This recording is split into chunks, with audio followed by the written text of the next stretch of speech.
And we have 3 participants today. Lena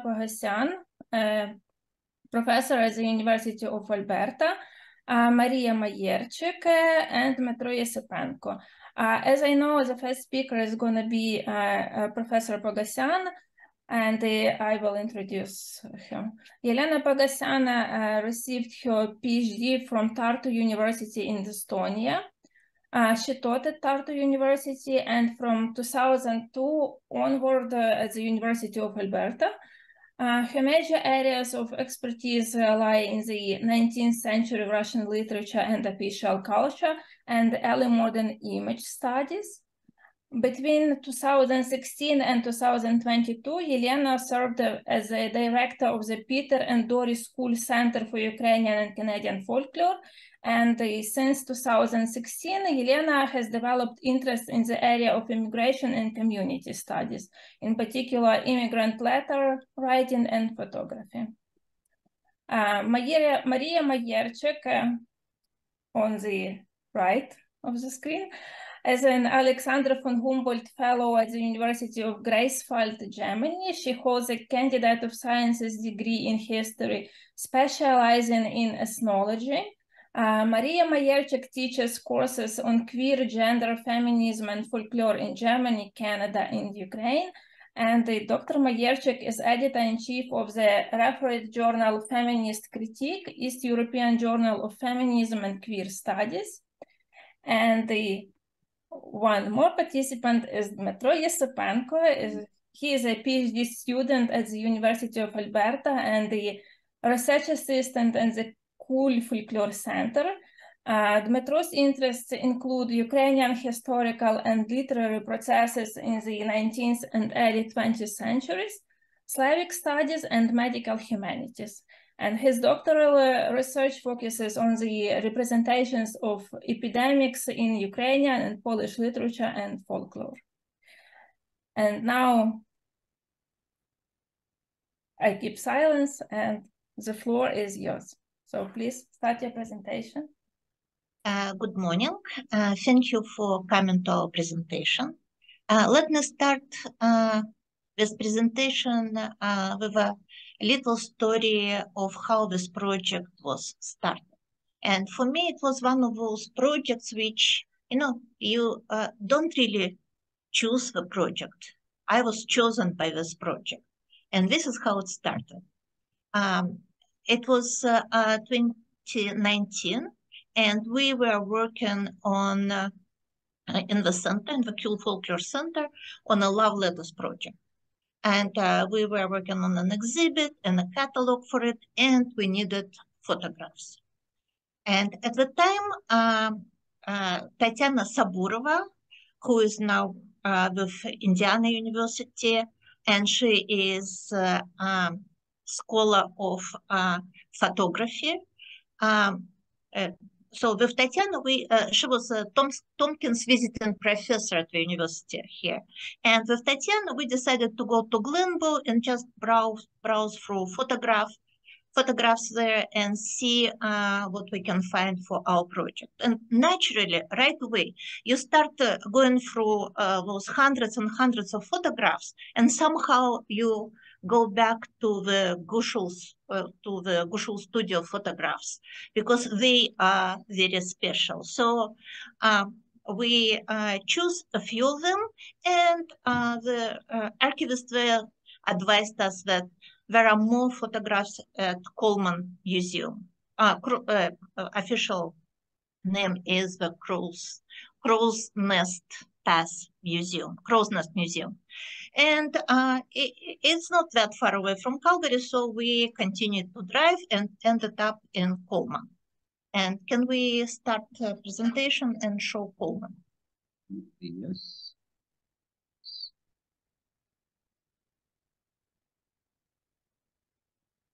So we went to Coleman, and we learned in this museum, and this is a small museum, but functioning museum, with a display telling story of this place, of its history, and we really don't have much stuff. There was 2 people working. at the museum. And yes, we did have scans of negatives of the Gushul studio. And we went through those negatives and again, chosen a few photographs for our project, but we started to understand that this is big. And then we learned that we not only have scans of the photographs, but main part of the studio archive is still untouched in the boxes, in the storage. And if we want to go through them, we can do it. And of course we wanted, we couldn't resist. And it's like when you open a box, you cannot close it. And we started, and there was something like 100 boxes untouched. And to go through the boxes, we realized that our hands are absolutely black from coal dust because nobody touched those boxes for decades. And we started to open them. And of course, there was a lot of loose photographs. But what nobody knew, there was hundreds and hundreds of letters. Because the Gushuls, the photographers, not only kept all the negatives and photographs, they also kept all the letters. The earliest letter is from 1906, and the latest letters are from 1960. And there is really, really a lot of letters, but also all kinds of stuff in those boxes. So this is when I realized this is a big project. After that, we've been to Coleman with the Gushul folklore team a number of times. I think it was 4 times. One time we went as a big group with Maria, but also with Marina Chernявska, the Gushul folklore archivist at the time, with our administrator, Lenin, who also was involved. So everybody worked on it. And we, with Tatiana, at the first time, we photographed everything what we were able to photograph. And I have to admit, without cooperation and support from the Kronos Museum, it would be absolutely impossible. So they let us photograph whatever we wanted to. So we photographed all the letters we found first time, and then with a big team, we photographed a lot of letters again. So, and we returned and returned. Last time we returned with Lenin, with 2 scanners, because we don't really have scanners to high quality scans, and we just were sitting and scanning and scanning. So, and the result of this work 4 years after that, after the first encounter, was 2 volumes. Can we move to the next slide? This is the studio very early in 1920, probably even in 1919. And this is a studio after probably 2 years of existence, so very early. And this is the result of our 4-year work. And I have to admit that, unfortunately, Tatiana Sabura was not able to continue. She had her own projects in Indiana. But I have to admit that we had a dream team. And without Maria and Metro, it would be for me impossible to do this research, to kind of go through this project, and especially to publish a whole volume of letters, because I don't speak Ukrainian. And Maria and Metro, as a team, did a huge, huge work to prepare letters for publication. So this is my introduction, and now I will give floor. Yes, thank you. The most important thing, of course, for such a big project, you need a huge team. And even though the kind of core of the team, it was 3 of us, and we were directly preparing materials, choosing photographs, and writing the text for the book, there was a lot of people involved. And first of all, I have to say thank you to our translator, Svetlana Kukharenko, who was also very personally involved in this project, and she translated all the letters, not only the ones which we published, but all the letters we collected. So we have a huge amount of letters which are not published yet, but they are available with translation and transcript, and I will mention later on where they can be seen. But I also would like to thank Andriy Nakhachevsky, who helped us, because when all three of the authors are not non-native English speakers, you really need someone to help with language. So Andriy did a huge job and helped us to kind of make this book sound better and sound better in English. We also have to thank our designer and our designer consultant, Larissa Simbalyuk-Chiryatin. And then I won't be even reading this long list, but a lot of people were working with images, transcriptions, but also just helping us collect materials, organize materials, because behind this book is a huge amount of materials which are still waiting its publication somewhere. So thank you very much, everybody who was involved. And I also once again want to emphasize that without permission from the Crow's Nest Museum to publish all these archival materials, we would not be able to do it. And we did it for free. So we didn't really charge money for all those archival materials, images, photographs. So I will stop here and now. Yes. All right. So I'll pick up at the moment when Thomas found out about Lena and started writing letters to her. The first letter, so we have 10 letters from this period, from 1914. 10 letters indicating that young people started communicating. Thomas was interested in Lena. Lena was frightened in Edmonton. And Thomas, the first letter arrived in on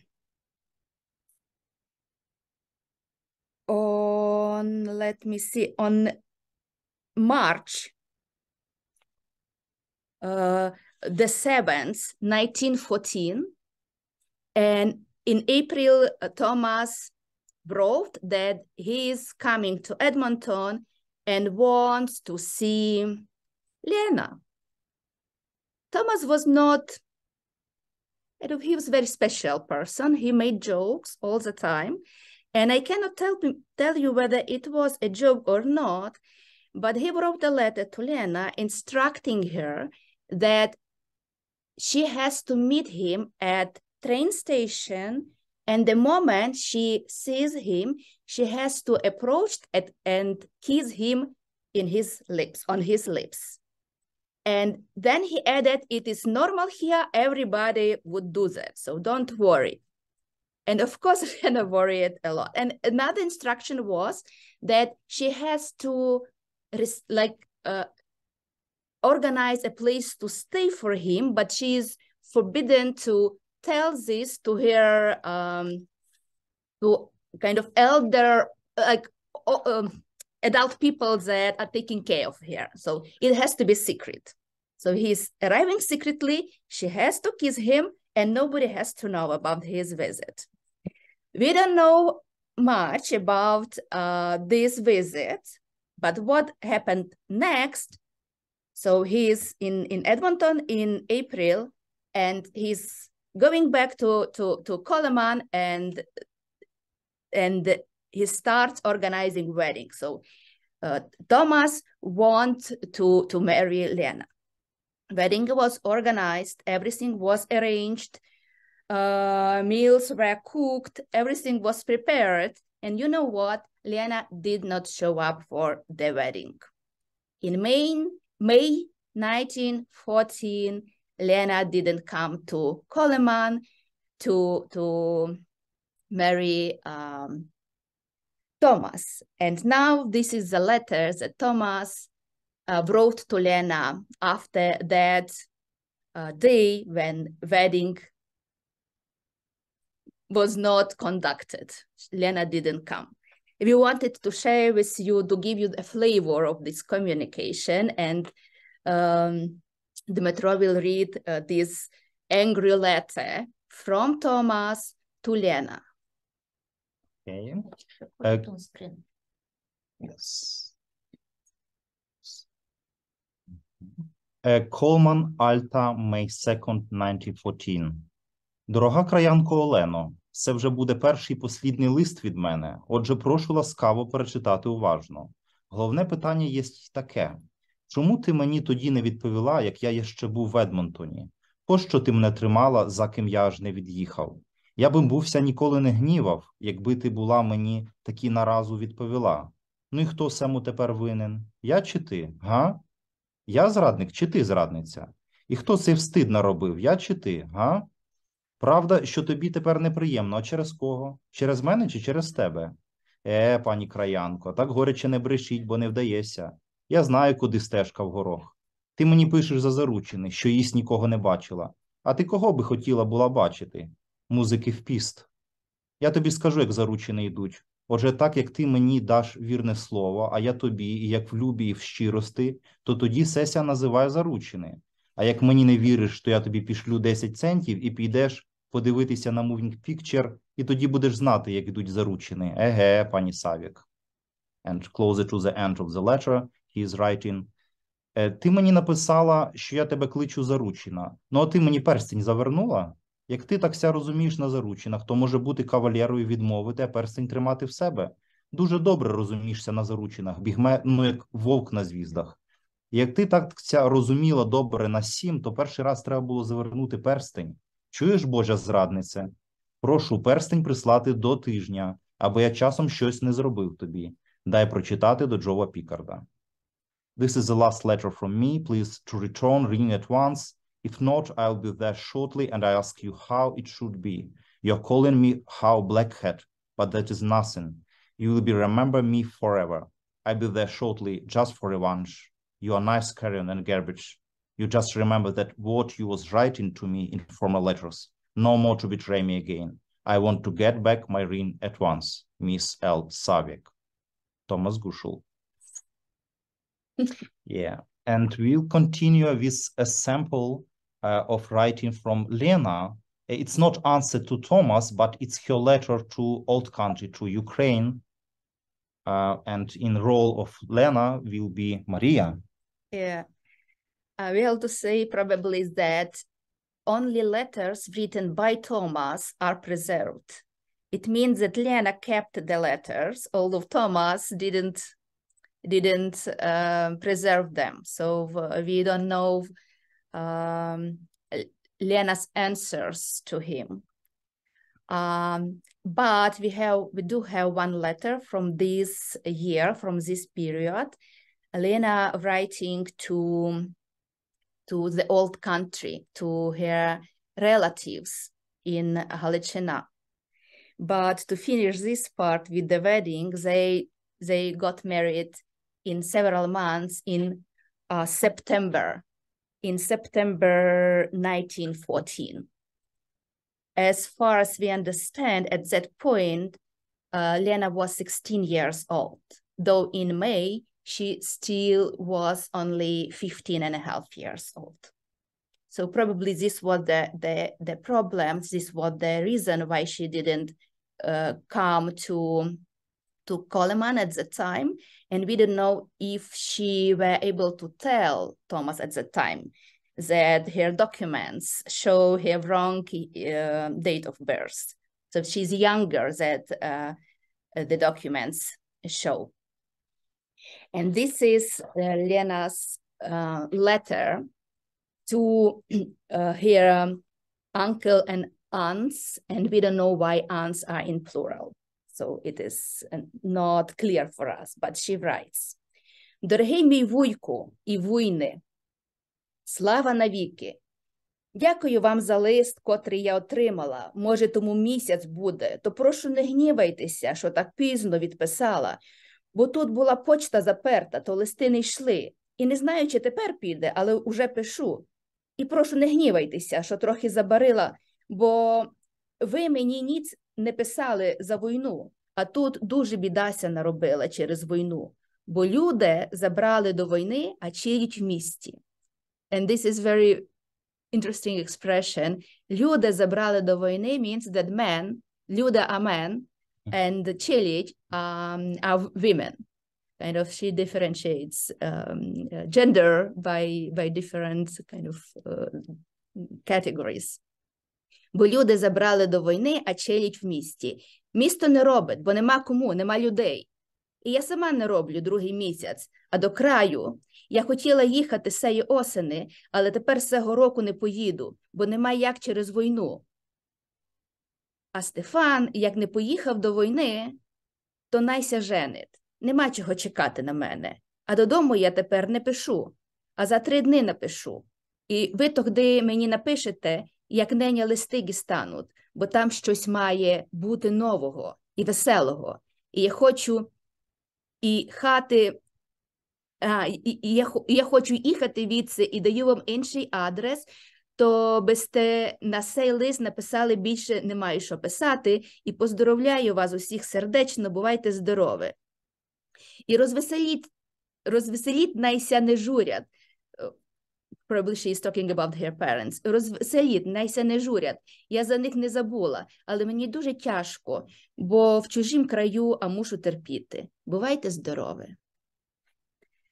So we assume this letter, she wrote this letter just before she got married to Thomas, and she is getting ready to move from Edmonton to Coleman.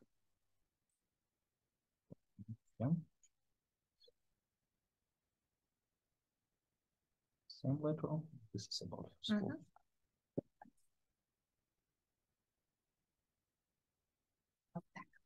So the first volume is a collection of chapters.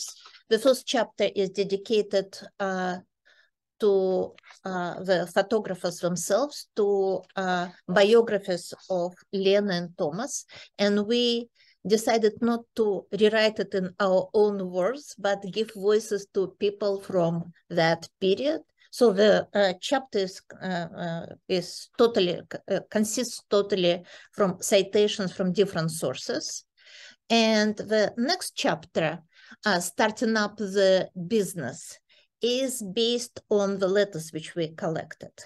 And from these letters, I tried to reconstruct in detail as close as possible and is as much details as possible how studio started. So I found out, for instance, that studio started in 1917 and Thomas and Lena bought already existed studio. And I have to mention here that this studio was not the first one in this mining area. A number of photographers from Winnipeg and even from larger cities tried to establish business here. And it was difficult. Difficult probably because customers were not too rich. Customers were mostly immigrants from different countries. So somehow it didn't work. So Thomas decided to try his luck. He was an amateur photographer at the time. And they started a business. We have kind of records, business records, very informally kept from these first years of the studio works. And it's obvious they really struggled. It was really, really difficult to survive just with one studio. And what Thomas started to do, he is looking for a partner.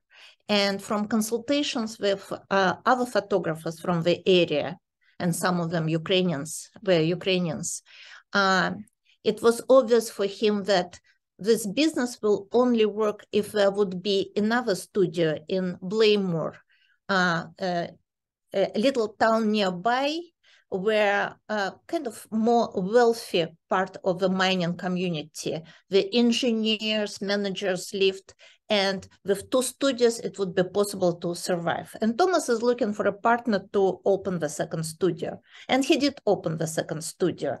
But through these all years, while he was looking for a partner, studio was being built in the beginning of the 1920s. And it started to work, but it still was kind of in the process of being finished.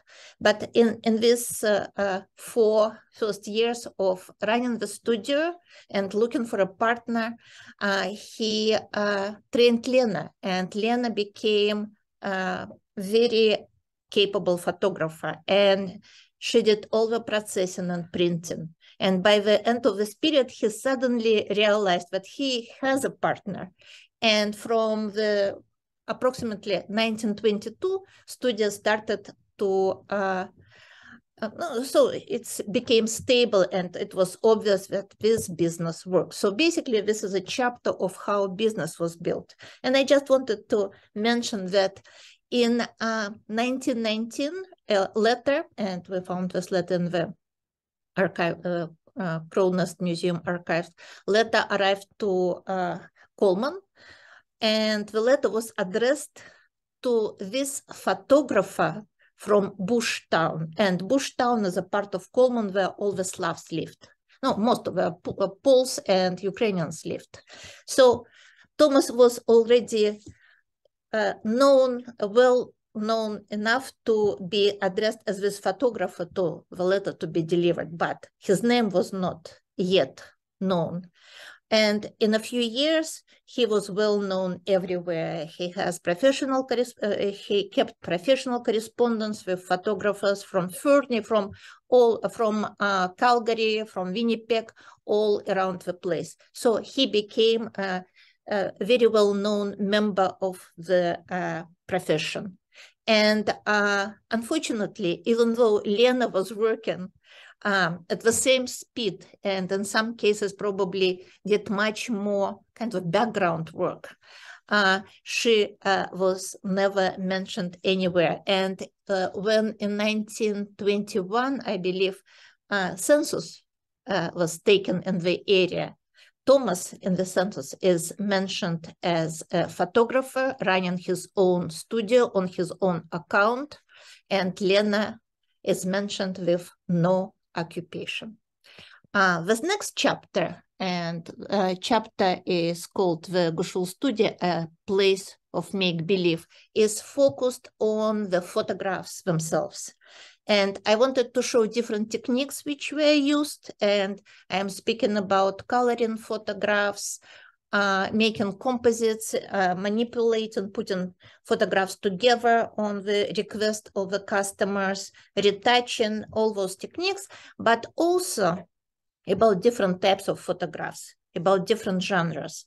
And what was very important for me, and actually for all 3 of us, because this is the nature of what was happening in the studio, I was trying to show in this chapter that practically every genre which was, photographs of every genre which were taken in the studio for commercial use to sell, they're kind of played with outside of this commercial space of the studio. And Thomas was really good at playing different roles. And there is a lot of stage photographs making fun of taking occupational photography, professional photography, where Miner would stand with his tools on the photograph. Or Maria will speak about a few other satirical genres. So basically, it was a kind of space between studio and living part of the house. And from time to time, they merged and then were separated. And we believe this is probably the most exciting part of the collection, because you can see this family in front and behind the camera. And now, Maria, please. Okay. I'll add just a few words about this series of Thomas and Lena's photographs, they both were politically very active. They were members of labor movement, participated in meetings, and this political nature of this family and Thomas'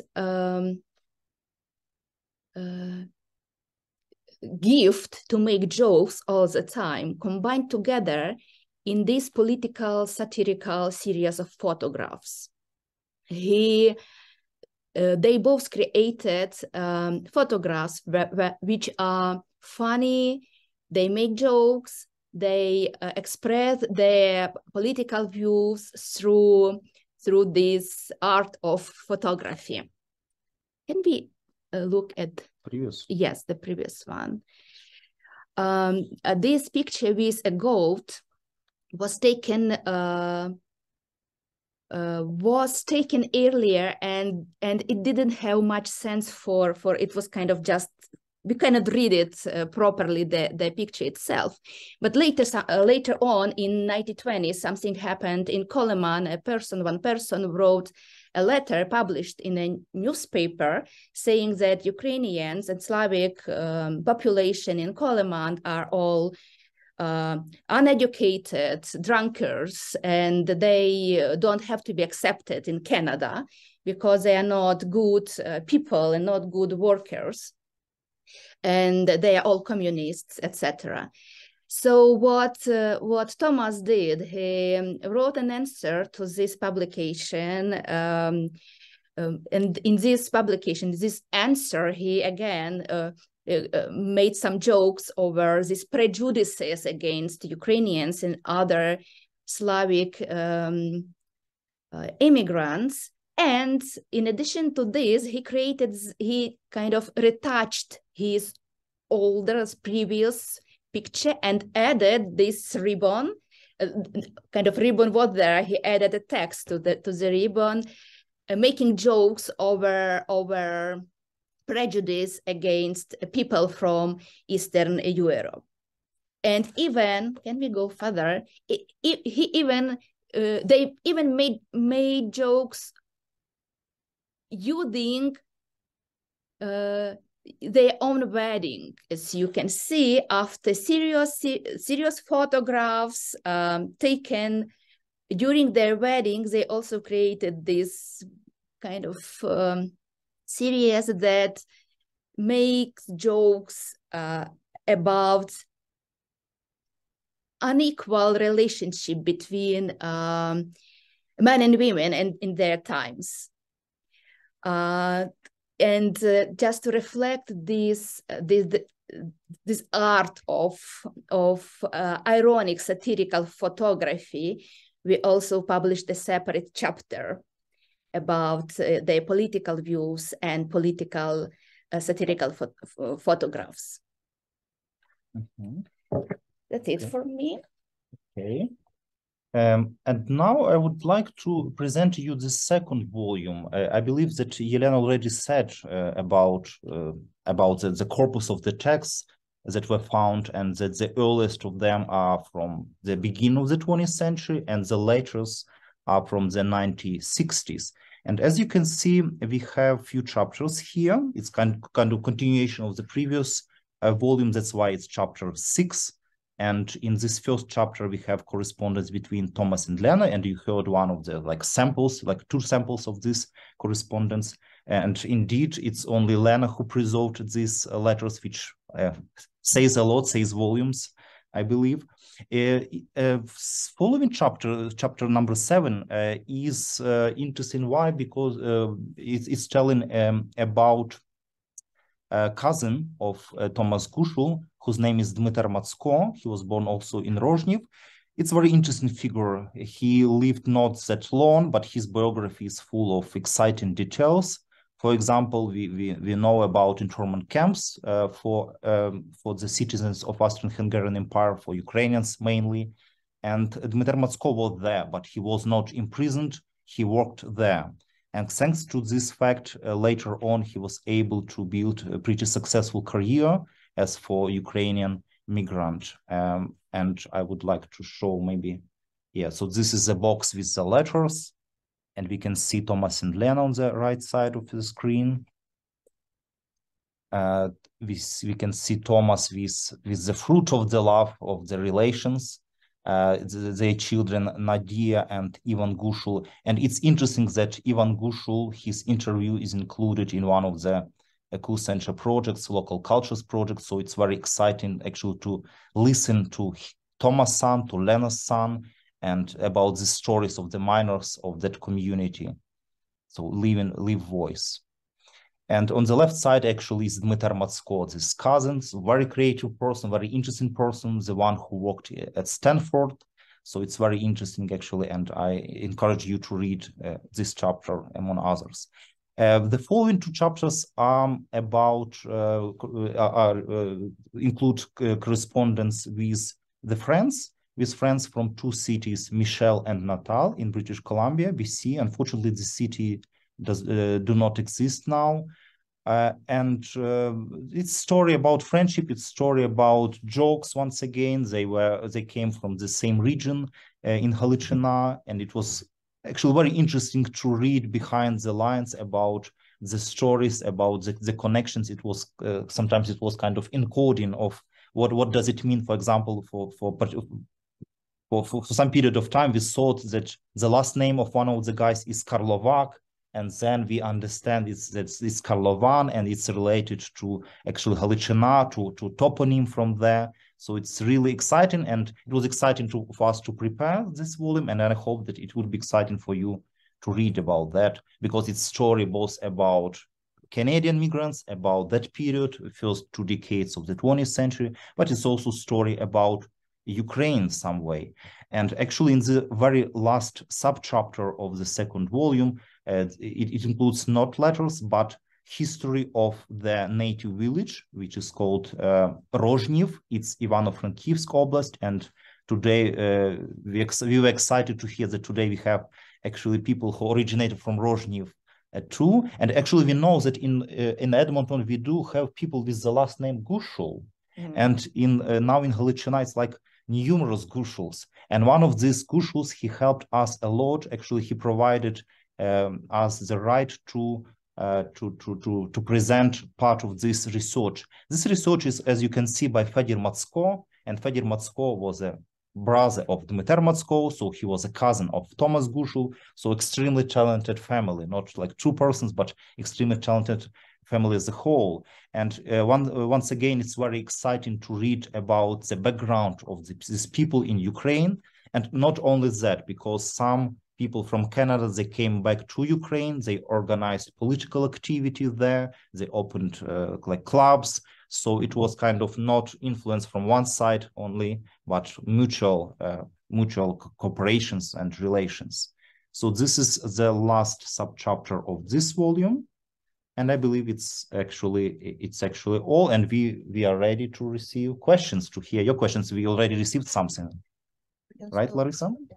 Yes, we already have questions in the chat, so perhaps I will start from there. And we have a question from Alexander Auerbuch.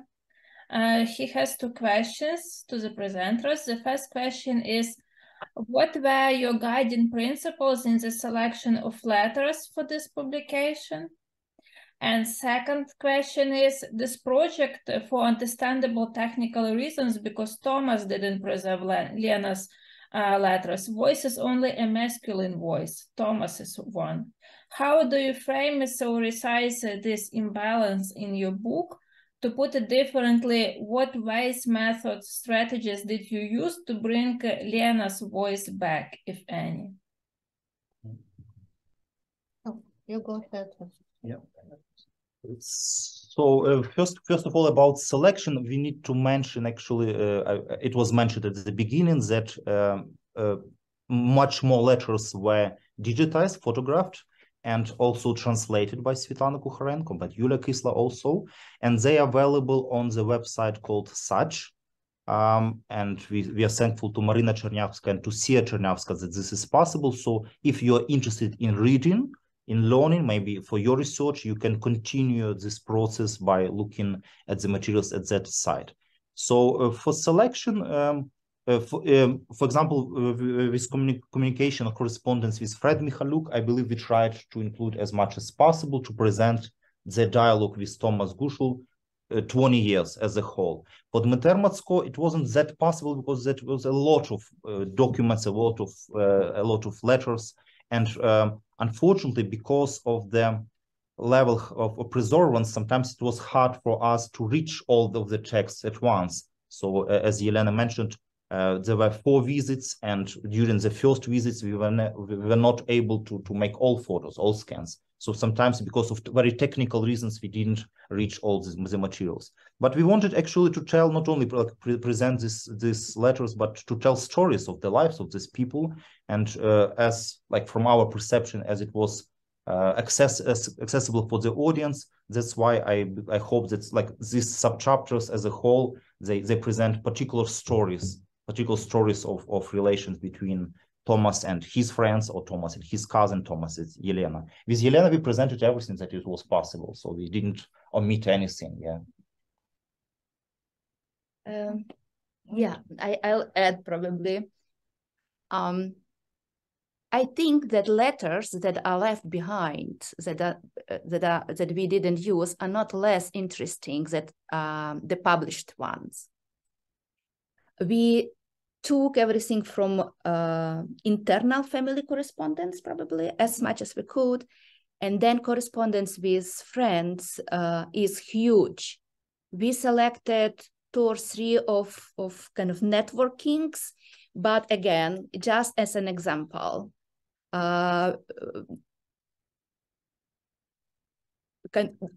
letters that are not in the publications, again, are not less interesting. They're just fascinating sometimes.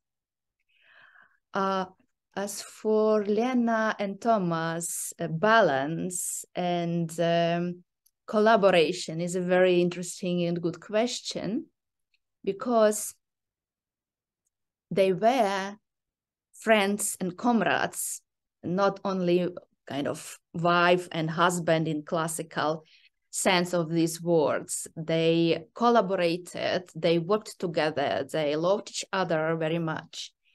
And yet, Lena was kind of in his shadow. And it happened when Thomas passed away. An interview was recorded with Lena, and she was asked about this dynamic between them, whether she feels she's underestimated and she couldn't get the question. It was a comfortable place for her to be with her partner. We could see what the question is about, but she didn't understand the question. So for us, it was political kind of intention to include her into the narrative and make her visible and show her contribution and the equal contribution to the heritage, to the photography, to their art. Although normally Thomas would dominate kind of and was more visible as a leader of their studio and their political activism, and I invite my co-authors to express their view of this dynamic. With me, Sure. yes, for me it was also a task to make sure subjectively I tried to focus on Lena as much as possible, but of course Alex is totally correct. Letters, all letters, most of the letters, family letters, are written by Thomas. And Thomas appears in front of camera much more than Lena, and in much more creative ways. And this was a historical dynamics, and it's very difficult to override or adjust. And for me, so of course, I was adamant every time I was saying Lena and Thomas, I was making sure that Lena comes first, alphabetically. So there is some equality. But for me, the moment when I was really thinking about this equality, non-equality is when we decided to have a subchapter dedicated to photographs of Lena. And there are a few really unique photographs. Among them, for instance, Lena breastfeeding her child, which was not common at the age. But for me, it was a question I really wanted to include because Lena was a beautiful person, and in many ways, she was so calm, and also so brave, quietly brave. And I really want to show it. Mm-hmm. And we have pregnant Lena, breastfeeding Lena, but all the time while I was putting together this little subchapter, I was thinking that, yes, once again, we are showing Lena through Thomas's eyes. This is not Lena as she probably, we don't know, but probably she would be different in front of camera. But we see very loving Thomas's gaze, but not Lena's gaze. However, every time when Thomas is in front of camera, we can rightfully presume that this is Lena who is taking pictures. So Lena's eyes are also present in the book. And we tried our best to include all the information from Lena's interviews, a lot of citations, quotes from Lena's interviews, printed and oral, to give her voice as well. So, Metro? Good. Metro? I'm agree. Metro agrees. All right, we're ready for more questions. Do we have other questions from the audience? Because I have questions. So, and you mentioned about the interview with Lena Gushul. So my question is it this is not a video interview, of course. It's written or it's audio? How? So, there is one short published memoir, and it's included in Petro Kravchuk's collection of female Ukrainian activists, about female Ukrainian activists. So Lena wrote a few pages for it. Also, there is interview which was recorded. It's video. First audio interview recorded a year before she died, and it's kept in the Glenbow archives. We had a copy and we used this copy as well. And then there is a TV program, and Lena was interviewed on Calgary TV. Mm-hmm. And we watched this interview, we took notes, and we used information from it, unfortunately. And I really wanted to include transcripts from this interview and maybe some, frames from this interview into the book. Unfortunately, we didn't have this option. We didn't get the permission. We didn't get the copy for now. I also wanted to mention that we started this count volume 1, volume 2, because we want to continue. Mm-hmm. And maybe not this year, but tentatively in a year, we will be doing some fundraising because it's a very, very expensive project. And we wanted the books to look good, to look as good as photographs. In a year, we plan to work on the third volume, and we already know that we want to include in this third volume letters written from Rozhnev to Thomas. And those letters are, especially letters written by Lena's brother, Vasil, are absolutely beautiful. And not only beautifully written, but historically and important as historical documents, because as we know, Vasil is sitting in his village, and he first writing from Austro-Hungarian Empire, and then from Poland, and then from the Soviet Union, but he is sitting there, and he's documenting what's happening to the village.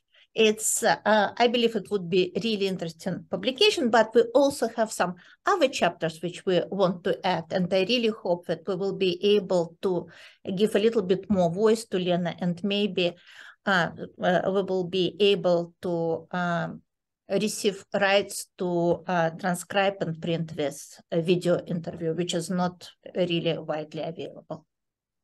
It would be really very nice to have to extend this project and to include other figures from Ukrainian community, like to prepare such albums about other people, because this material is just fascinating. Can I ask a simple question? Well, two of them really. The first one is, I am startled that the material had not faded more. Like, did you have a lot of fading when you were going through all the archives? You know, all the stuff they had saved. Were many of them so faded you could hardly read them? I'm talking letters and pictures and.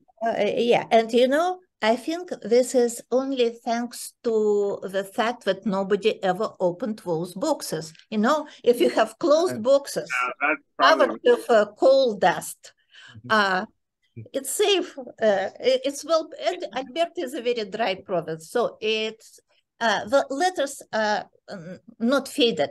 What was difficult in working with letters, and you see it on some photographs, they were so dry that you cannot really open them flat because they are so fragile. So we were photographing them kind of half open and then tried to Photoshop them to a kind of something flat, but nothing faded, no. Very good. The other question I have, which is perhaps you people ran into it. I am convinced that Thomas and Lena had a large influence on other Ukrainian miners. There were many miners in Alberta. There was some in Drumheller, of course, many of them, but there was some in Lethbridge. There was some in Edmonton had a mine in the northern part. There was a whole bunch of mines along the eastern slope of the Rockies, and those people drifted in and out of Coleman. And I am convinced that they had an influence, and not the least of which was my uncle. I had an uncle, his name was Tom Pratt, and he worked in Coleman for a period of time. I don't know how long, but for some period of time. And suddenly he was developing photographs. Now that is bizarre. Like he could never have learned that. He'd never been to school. And he came, by the way, from Rosnev. And he was Thomas's age. Okay? Oh. So, you know, the probability they knew each other in Ukraine is very high. So if he went to Coleman, he'd look him up, you know. Anyway, but he came back, and he even had photographs he had taken, which were impressionistic. Like he has one, which I salvaged out of our, my father had gotten rid of most of them, but I have one where he is dressed as a miner, but all his clothes are tattered and torn, and he's trying to depict the plight of the miner. That does not sound like what they should be. I think Thomas and Lena had a tremendous influence on these people. Yeah. I will try it shortly, and then I will give stage to my colleagues. The short answer is I believe, and we have a lot of evidence of that, every miner really wanted to get out of the trade, to become somebody else, because it was very dangerous and very hard labor. And many of the miners, seeing Thomas's success, tried to do this, quite a few. And at one point, Thomas even organized a group of his friends to go together, because it was cheaper to go as a group, to School of Photography in the United States to study photography. Only one of them went at the end. but this was a trend. This was kind of way out of the mining profession or mining trade, and a possibility to have a better future. But Maria, of course, knows much better about Thomas's connection with. Oh, there was just to add, there was one letter which openly saying, and it's letter from a female friend of the Gushul's, saying that this girl is extremely grateful to the Gushuls because they helped her to understand the importance of education and kind of thinking on her own. And I believe it's a great example of how they influenced people around. Yes, probably if can add something to what Lena already said, they created networks between all small towns around Crow's Nest Pass. They would go to see each other all the time. They invited each other for play, for performance. They would organize events together, and from what we can see in the correspondence, Thomas would give classes how to take pictures of each other, so more miners could work also as photographers. They would discuss this stuff, and so we have these letters where people are asking about the profession, about the paper, about cameras, etc. They would discuss this issue. So I think that influence of mutual, they collaborated. And then there is this funny, one of the ironic satirical series that Thomas created. We call it mock prayers. People would pretend they're praying, but they would be dressed in not real kind of priest attire, etc., etc. And from what we can see from the letters, this series was so popular that each town, like Ukrainians from each small town, would love to have a picture of this kind. And if they didn't have, they would be offended that Thomas didn't come to take this picture of them. So political views, work, ethnic origin, problems and successes, this all things were common for them. They would discuss it all the time. So yes, it was rather as network than just one family making influence on other miners in the region. And probably Dmitro wants to add something. Yeah, maybe just very short. So from one point of view, it's like dream job in comparison with mining, like to have creative job and like such a successful business. But of course, a lot of hard work was behind this. And at times, even like the hard work behind the creative job was underlined. I am thinking now about one of the publications in local newspapers about Thomas' photographs of moonlight on the lake that he was doing during half a year. He was looking for a particular moment of time to make this photo, and then this photo was published. And I believe like for many readers, it was kind of example of whom you can be and what you need to do actually to achieve this. And it was mentioned, this plot with Thomas making business with Dukhobors in British Columbia. He was walking by himself kilometers from one client to other client, looking actually for clients. So it wasn't only like sitting in studio and doing this job. Sometimes it was Lena who was doing like works.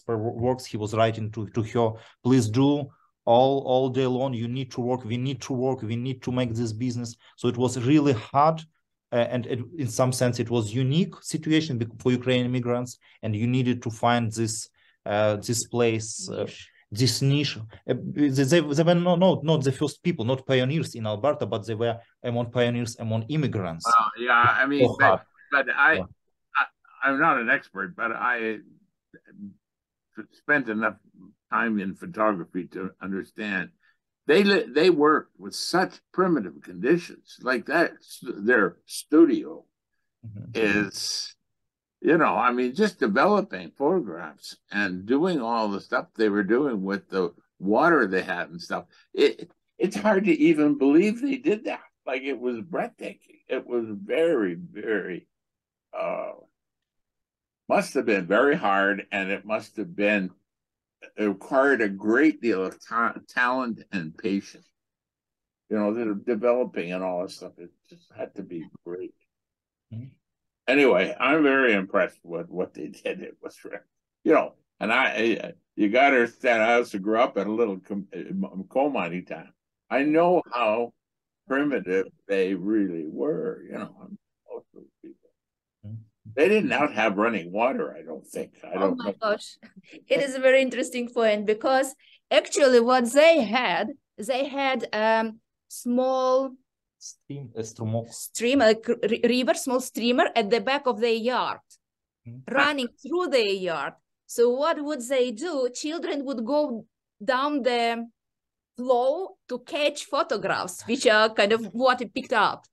And they would develop photographs using this water. So this is how they had running water. They had clean water. I can't believe that. It really is. So it is funny, but yeah. And now this rig doesn't exist anymore. So we tried to figure out the location of their house. Oh, yeah.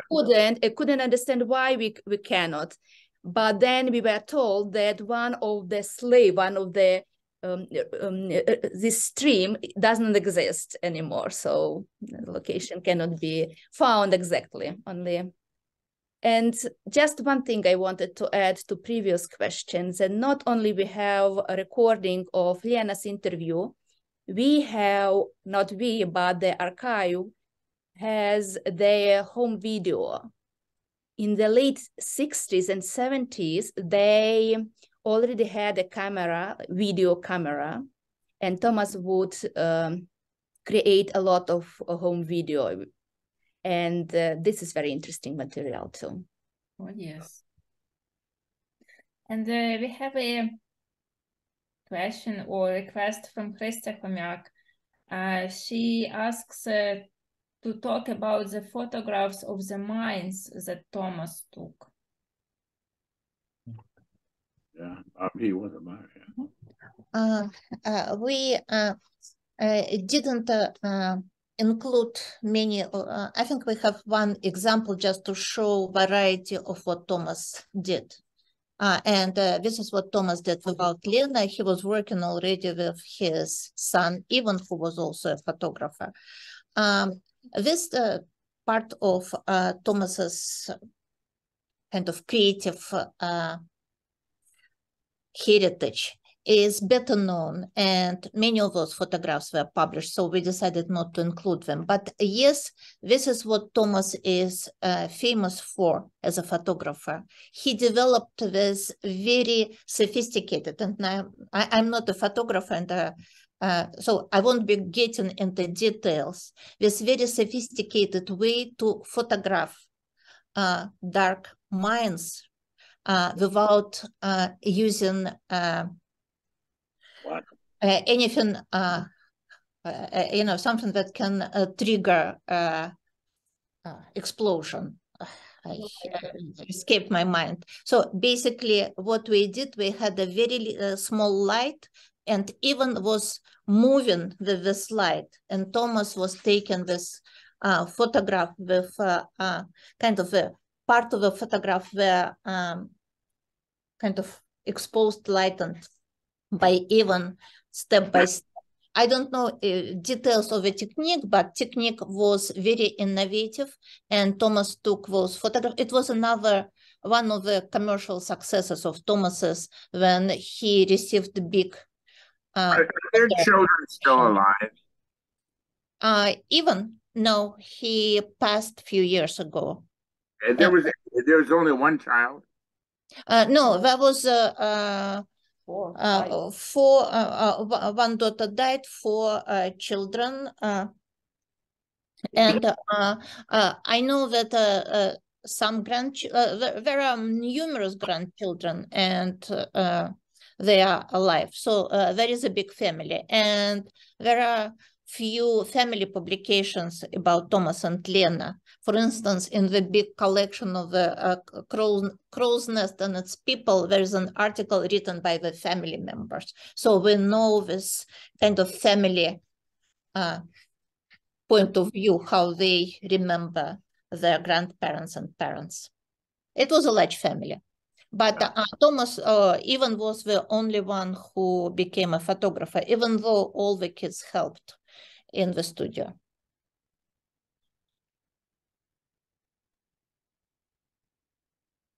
Do we have other questions? Me. Please, It was a good piece of work. I really appreciate you people doing it. Sorry, so Larissa, we received question about where the volumes can be purchased. So, of course, on the website of University of Alberta, of course, we are cool photo censure. In nearest future, there will be ebook of these 2 volumes. They are already available or will be available in main Canadian libraries, and fortunately they are available in main Ukrainian libraries. So because for people in Ukraine, it's that story also. It's very important. And are they going to publish it in an ebook fashion? Yes, the plan is to make it available via the same website as Larissa put the link to, as an ebook version. I would be very interested in that. Yeah, then it will be more accessible for everyone, and maybe it will be Yeah, a little bit. Maybe not, but perhaps. I had a question about the political activity, because it's clear that they were socialist, leftist, and my question is, did Thomas become the socialist in the old country or only after coming to Canada? So when this happened, and how much active he was in the socialist movement here? I was trying to explore, to study this question. So he was interested, probably. He came already as politically engaged person. He had his political views. Even before he was better established in Canada, he collaborated with,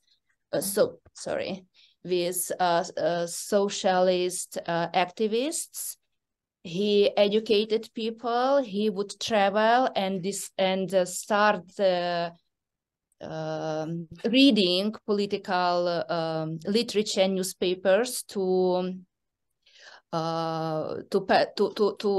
farmers, and kind of his early correspondence, early documents that we have shows him as a very politically engaged person from the very, very beginning when he arrived. So hopefully, possibly, he was a member of some groups, but he was definitely,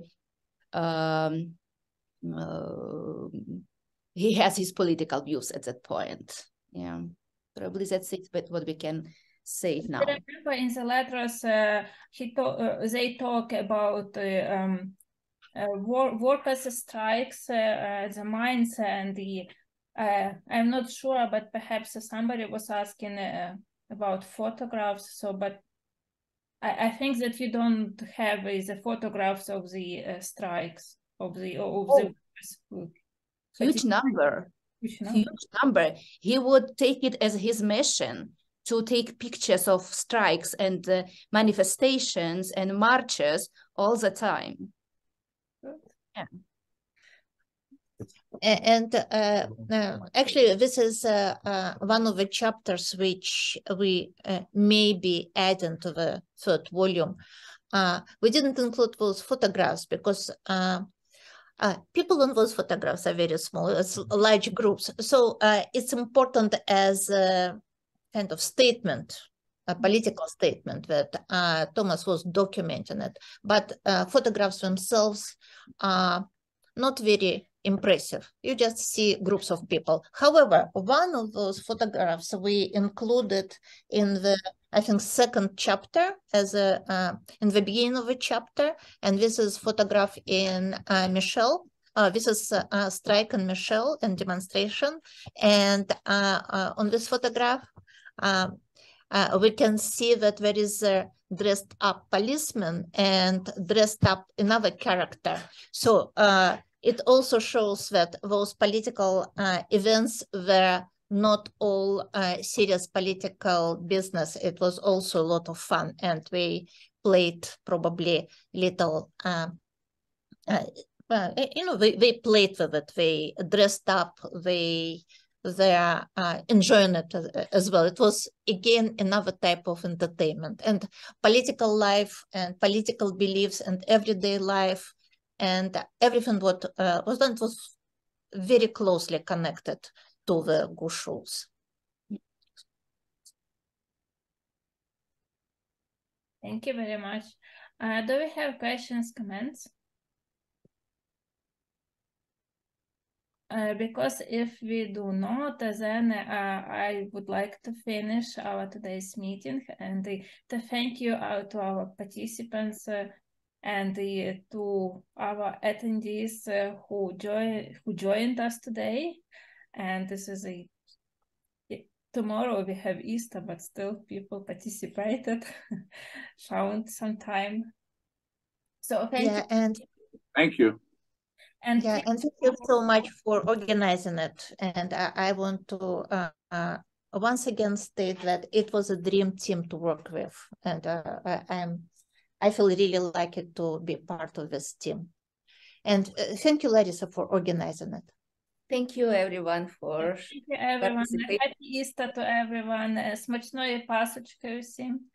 And гарно відсвяткувати всім. It was really nice to see everyone.